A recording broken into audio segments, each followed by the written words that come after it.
కలల రాజధాని సాకారమవుతున్న వేళ అమరావతికి భూములిచ్చిన రైతుల పోరాటం అందరికీ స్ఫూర్తిదాయకంగా నిలిచింది.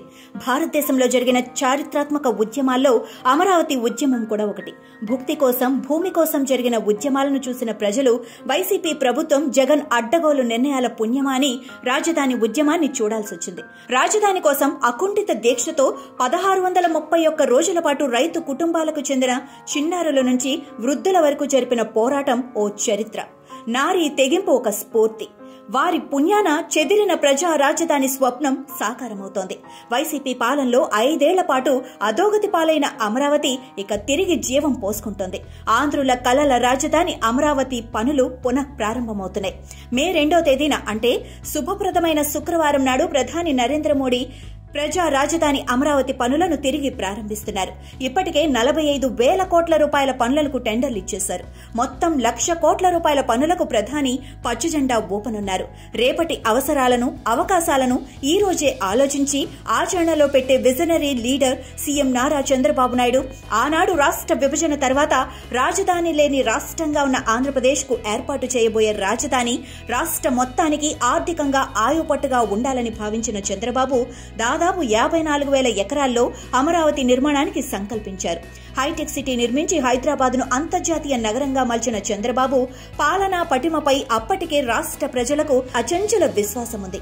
చంద్రబాబు ఇచ్చిన ఒక్క పిలుపుతో ప్రభుత్వానికి రూపాయి ఖర్చు లేకుండా దాదాపు 30,000 మంది రైతులు 35,000 ఎకరాల భూ సమీకరణ ద్వారా అందించారు. భూ సమీకరణలో భూములు ఇచ్చిన వారిలో 32% ఎస్సీలు, ఎస్టీలు, బీసీలు, 14% రెడ్డి సామాజిక వర్గం, 20% కమ్మ వర్గం, 18%, కాపులు 9%, ముస్లిం వర్గం 3% ఉన్నారు.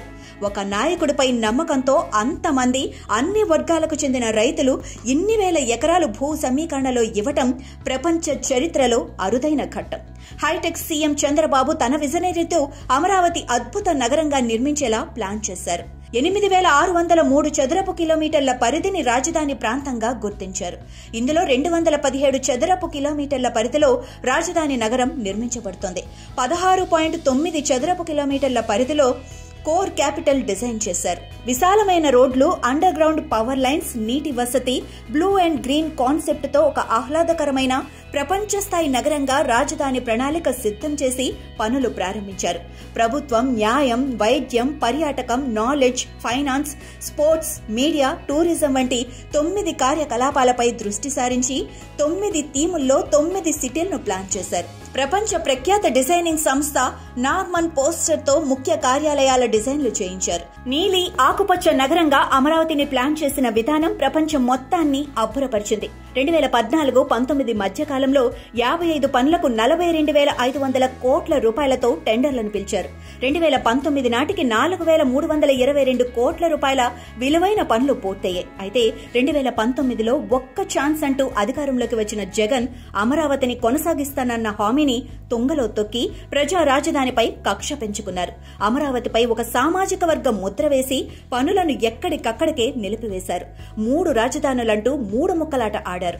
ప్రజా రాజధాని కోసం త్యాగం చేసి భూములిచ్చిన రైతులు జగన్ ప్రభుత్వంపై 1631 రోజుల పాటు అలుపెరగని పోరాటం చేశారు. పాదయాత్రలు చేసి రాష్ట్ర వ్యాప్తంగా జగన్ తీరును ఎండగట్టారు. రైతులన్న విచక్షణ లేకుండా ఉద్యమాన్ని అణగదొక్కేందుకు పోలీసులను ఉపయోగించారు. పోలీసుల లాఠీల దెబ్బలకు ఒళ్లు ఊనమైనా రైతులు వెనక్కి తగ్గలేదు. నిండు గర్భవతి అన్న కనికరం కూడా లేకుండా పొత్తి కడుపుపై తన్ని ప్రాణాపాయ స్థితికి తీసుకొచ్చారు. మహిళలు స్నానాలు చేసే బాత్రూములపైన డ్రోన్లు ఎగరవేసి వికృతానందానికి తెరతీశారు. భూములిచ్చిన రైతులు ఇంటిల్లిపాది ఉద్యమంలో పాల్గొన్నారు. అమరావతి బలం, రైతుల పోరాటం, దేవతల ఆశీర్వాదం రాజధానికి మళ్లీ ఊపిరిపోసింది. కూటమి ప్రభుత్వం రాకతో రైతుల కళ్లలో సంతోషం కమ్ముకుంది. జగన్ పాలనలో 5 ఏళ్లు పడ్డ కష్టాలకు ఫుల్ స్టాప్ పడింది. ప్రజా ప్రభుత్వ రాకతో రైతులు వారి పోరాటానికి విరామం ప్రకటించారు. అమరావతి రాజధాని నిర్మాణంలోనూ, రాజధాని పోరాటంలోనూ రైతుల పాత్ర వెలకట్టలేనిది. జగన్ ప్రజా రాజధాని పనులకు పాడు పెట్టగలిగాడు కానీ దేవతల రాజధాని అమరావతిని కదిలించలేకపోయాడు. 2024లో జగన్ సైకో పాలనకు తెరపడింది. 3 రాజధానులని హడావడి చేసిన జగన్ కు 3 ప్రాంతాల్లోనూ ప్రజలు మట్టి కరిపించి అమరావతికి బాసటగా నిలిచారు. అధికారంలోకి వచ్చిన కూటమి ప్రభుత్వ సారథి చంద్రబాబు అమరావతి నిర్మాణాన్ని తిరిగి గాడిలో పెట్టడం ప్రారంభించారు.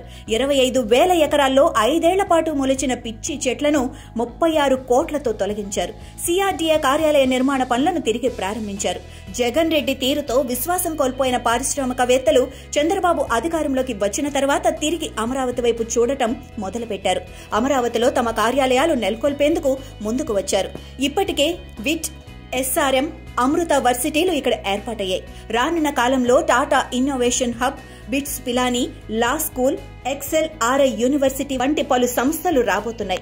అమరావతిని పూర్తి స్థాయి ఆర్టిఫిషియల్ ఇంటెలిజెన్స్ నగరంగా తీర్చిదిద్దాలని చంద్రబాబు సంకల్పించారు. అంతేకాదు అడ్వాన్స్ టెక్నాలజీని అందుబాటులోకి తీసుకొచ్చేందుకు క్వాంటమ్ కంప్యూటింగ్ విలేజీని ఏర్పాటు చేయబోతున్నారు. మొత్తంగా అమరావతి నగరం పునరుత్తేజం పొందుతోంది. ప్రపంచం మేటి నగరంగా నిర్మించేందుకు అన్ని ఏర్పాట్లు జరుగుతున్నాయి. అందులో భాగంగా ప్రజా రాజధాని అమరావతి పనులు ప్రధాని నరేంద్ర మోడీ చేతుల మీదుగా పునః ప్రారంభమవుతుండటంతో అమరావతి రైతులతో పాటు ఆంధ్రప్రదేశ్ వాసుల్లో కూడా కొత్త వెలుగు కనిపిస్తోంది.